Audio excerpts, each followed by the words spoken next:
Քաղաքացու ձայնը պետք է լսել, առանձնացնել հուզող հարցերը, հետագա ծրագրերը կյանքի կոչելու համար այս մոտեցմամբ է Հայաստան դաշինքը ինտերակտիվ ձևաչափով անցկացնում Քարոզ Արշավը։ Ենթադրում եմ, որ նկատել եք, որ միայն մենք ենք այս կարգի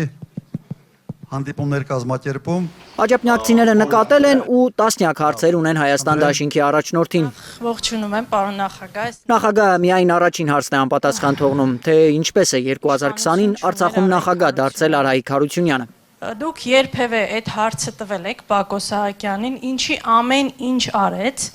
որպեսզի իշխանություն վերցնի Արայիկ Հարությունյանը եւ ոչ ազգային ինչ-որ մի թև։ Ոչի չեմ կարող պատասխանել մեկ պատճառով։ Մարդիկ այսօր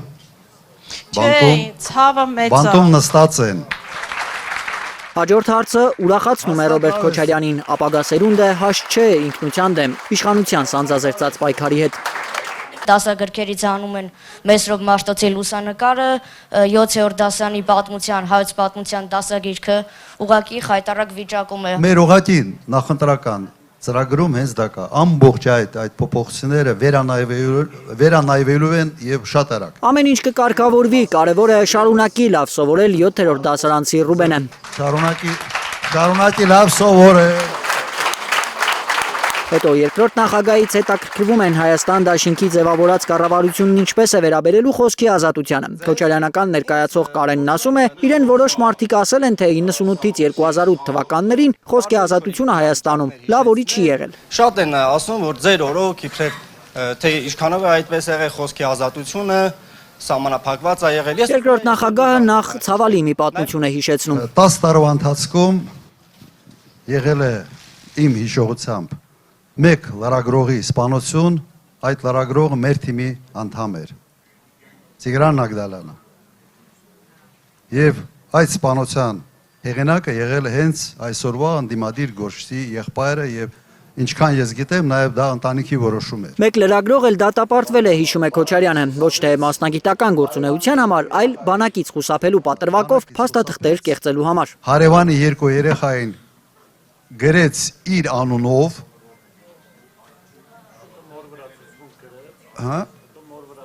Հետո ինքը իր մոր վրա ցուցմունք է տվել, որ դա մերն է արել, ոչ թե ինքն է արել դատարանում։ Դուք պատկերացնում եք մարդ, որը ցուցմունք է տալիս սեփական մոր վրա։ Հետո տասնյակ տարիներ այդ դրվագը ներկայացվել է որպես խոսքի ազատության ճնշում, ասում է երկրորդ նախագահը։ Ինչ կապ ունի այդ հանգամանքը խոսքի ազատության հետ։ Աջափնյակցիներն են արձանագրում, տասնյակ տարիներ Քոչարյանին ու իր կառավարման շրջանին վերագրվել են պատմություններ, որ իրականության հետ աղերս չունեն։ Պետք չէ հավատալ այդ պատմություններին։ Այս տղամարդն առաջարկում է իրեն հավատալ։ Կյանքիս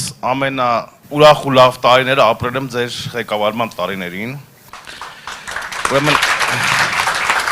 մի պատմություն է հիշում։ 2002 թվականին ապրում եմ Պարոնյան փողոցում, ճիշտ այնտեղ, որտեղ որ այն ըղի աղջիկը ընկավ ավտոյի տակ մահացավ։ Շենքի հրացից դուրս եմ գալիս, խախտում արեցինք նիով, եկան կողքից մի հատ ուրիշ մեքենա խփեց մեզ։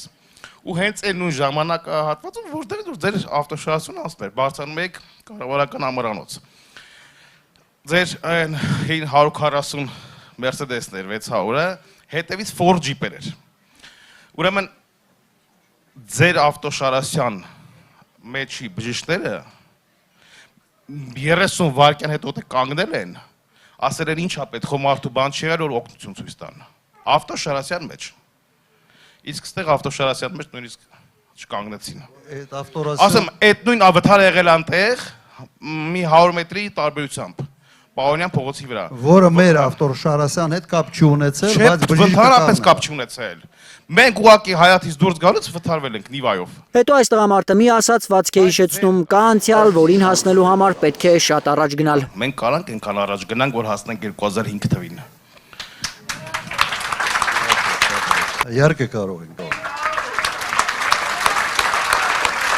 Հավաստիացնում եմ ձեզ,